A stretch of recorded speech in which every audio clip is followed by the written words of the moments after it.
L'UFC est de retour à l'Apex de Las Vegas cette fin de semaine avec un duel important dans la division des poids plumes. En grande finale, Arnold Allen affronte un combattant qui est en ascension sur 6 victoires de suite, Melquizael Costa. Pourra-t-il le freiner? On a l'occasion de mettre la table pour ce duel avec Almighty Arnold Allen. Arnold, merci énormément de prendre le temps. Comment ça va? Of course, I'm doing great, man. Thank you. Thanks for having me on. How excited are you to be back? It's going to be already your second fight in 2026 after that long injury layoff. You said before your last bout that you wanted to be active. How good is it just to be healthy and be able to be to keep the ball rolling, right? Yeah. Yeah, it's fantastic to be able to make a quick turnaround, get back, get correct some things from the last fight and get back to winning ways. So yeah, it's nice. It's nice to be able to do that fast as well. Let's talk about your camp because I just asked you before we started the recording if you were in Montreal this time. Mhm. You said you stayed in England for this camp. Why did you choose to stay home? A number of reasons. I have a good team in England at BKK Fighters, good guys. I've done a lot of my last camps there. We still work with Perez like virtually, we exchange tips over calls and sparring advice, all these things. But yeah, I have a great team of good strikers there, and I didn't feel I needed to travel back out. And also with you know, the quick turnaround, I spent a lot of time for the last camp in Montreal, and Montreal, as you probably know, want to tax the hell out of people, so I couldn't come back for longer. Yeah, I know what you mean.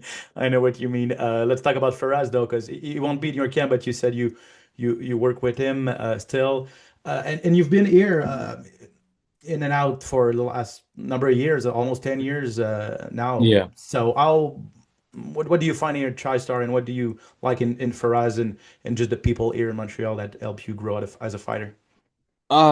Just yeah, like I trust the guys there. I've worked with some of the boys there for, the longest time. Like since I got to the UFC, I was training with them out there, and great team, good bunch of people, and Fraz, he's always innovating, trying new things, and yeah, he's a fantastic coach. And so that's a great group of people. Do you think Hamzat Chimaev will accept his invitation? I don't know if you see, but Faraz just told him like, come in Montreal and we'll make you a champion again. What do you think about that?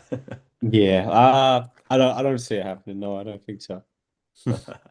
Ayman Zahabi obviously is probably one of your good friends since you've been training together for a while now. Just before we talk about your fight.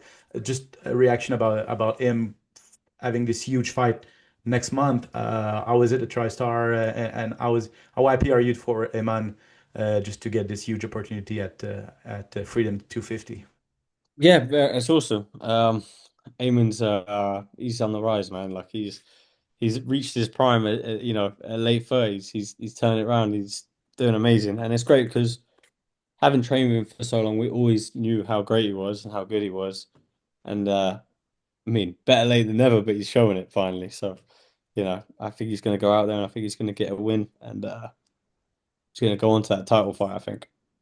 Speaking of a fighter on the rise, Melquizael Costa is a great prospect now. You're facing him this weekend. He's on a 6-5 win streak with four Yeah. finishes. How excited are you about this matchup? Is the up and comer versus a guy The yourself? old You've been guy. in the top five or 10 for the last number of years, right? Yeah. Yeah, typical matchup, right? I'm excited. He's a good striker. I'm a good striker. Both southpaws, so it's a little awkward, but yeah, very excited. It's gonna be fun. It's gonna be a fun one.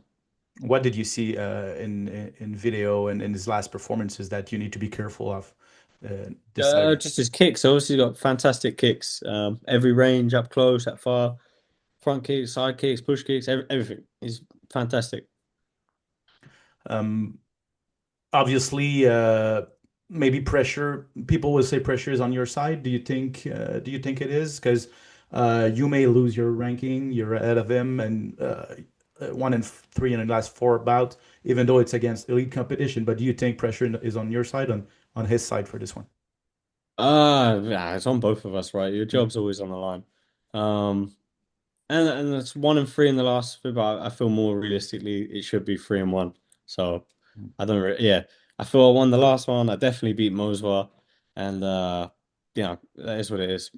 Yeah, and I agree because despite the record, and as you said, very very close fight against the greatest of the division. So you've been there, main event. You've been facing all those very good guys. Do you think Costa will be ready for what you can bring this weekend? Is he there? Yeah.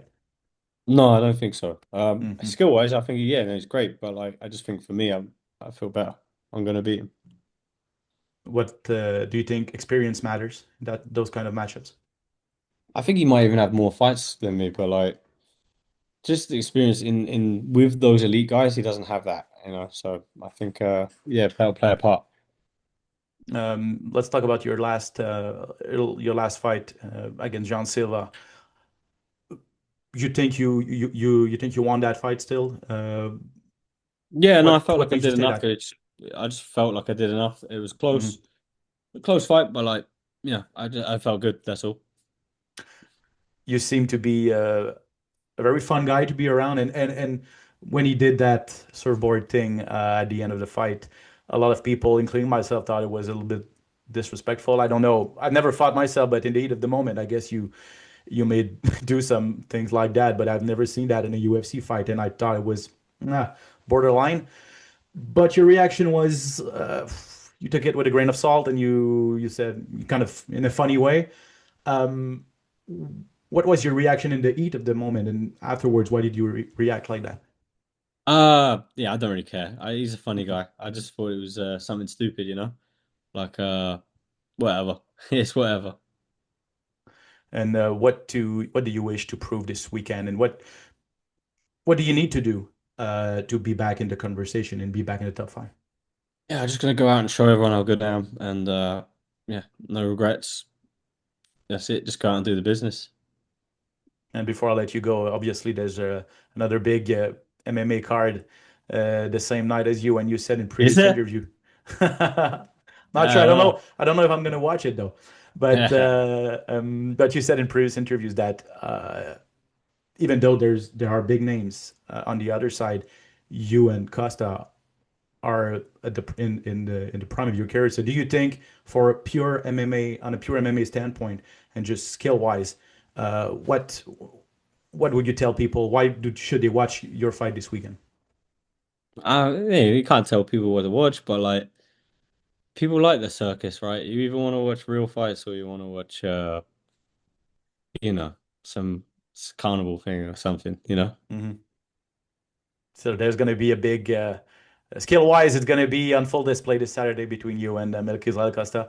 Arnold, Yeah. thank you very much for your time and best of luck this Saturday at the Apex. Thank you, man.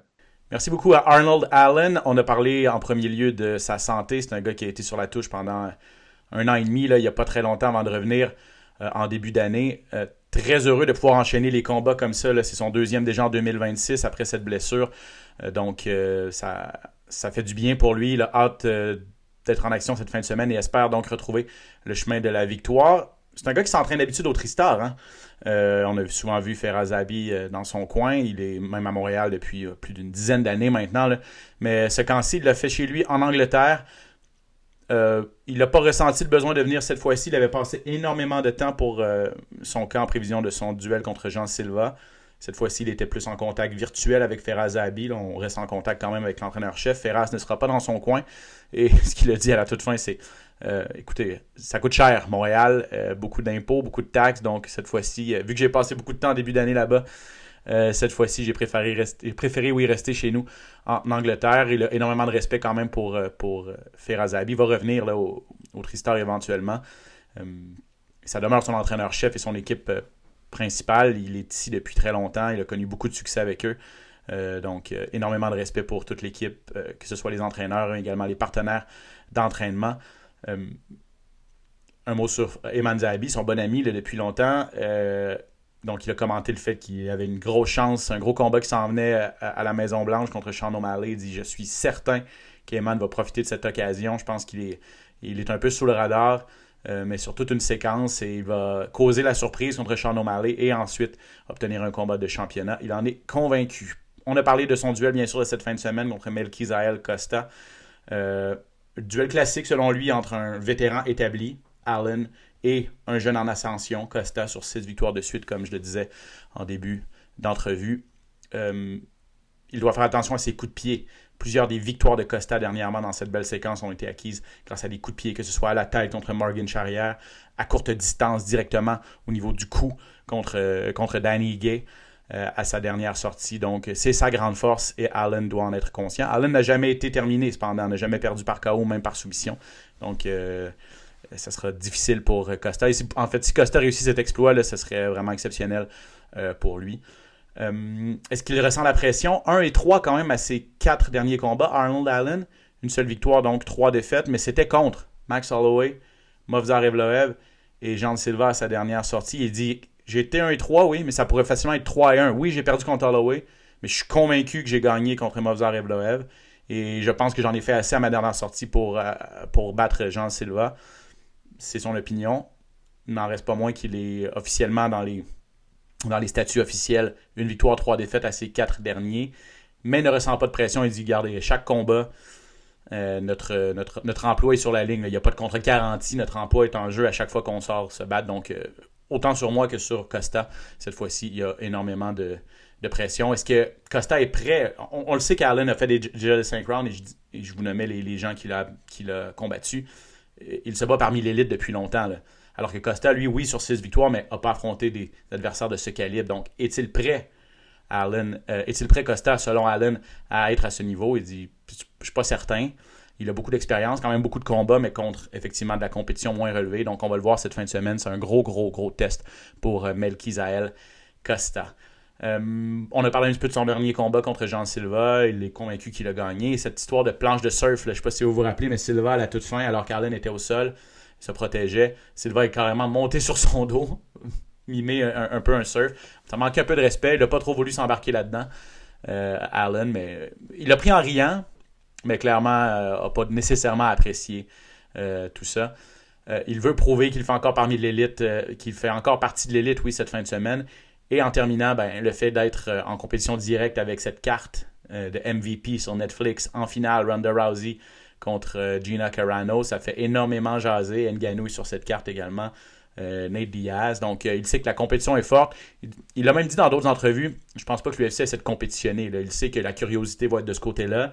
On met Allen et Costa, c'est pas des immenses vedettes de l'organisation, donc on a un peu abdiqué au niveau des codes d'écoute pour ce samedi 16 mai. Mais il dit, regardez, si vous aimez vraiment les arts martiaux mixtes et non pas le cirque, vous allez regarder notre combat. Moi et Costa, on est 2 gars au sommet de nos aptitudes, au sommet de notre carrière, alors que de l'autre côté, peut-être des combattants qui sont vraiment en fin de carrière ou qui effectuent des retours. Est-ce que la qualité sera là? C'est ce que se demande Arnold Allen. Donc, si ça vous intéresse, bien sûr, vous pouvez regarder tout ça, mais vous pouvez venir faire un tour sur les ondes de TVA Sports 2 pour cette carte entre Arnold Allen et Melquizael Costa. Oui, c'est en intégralité sur TVA Sport 2 dès 18h.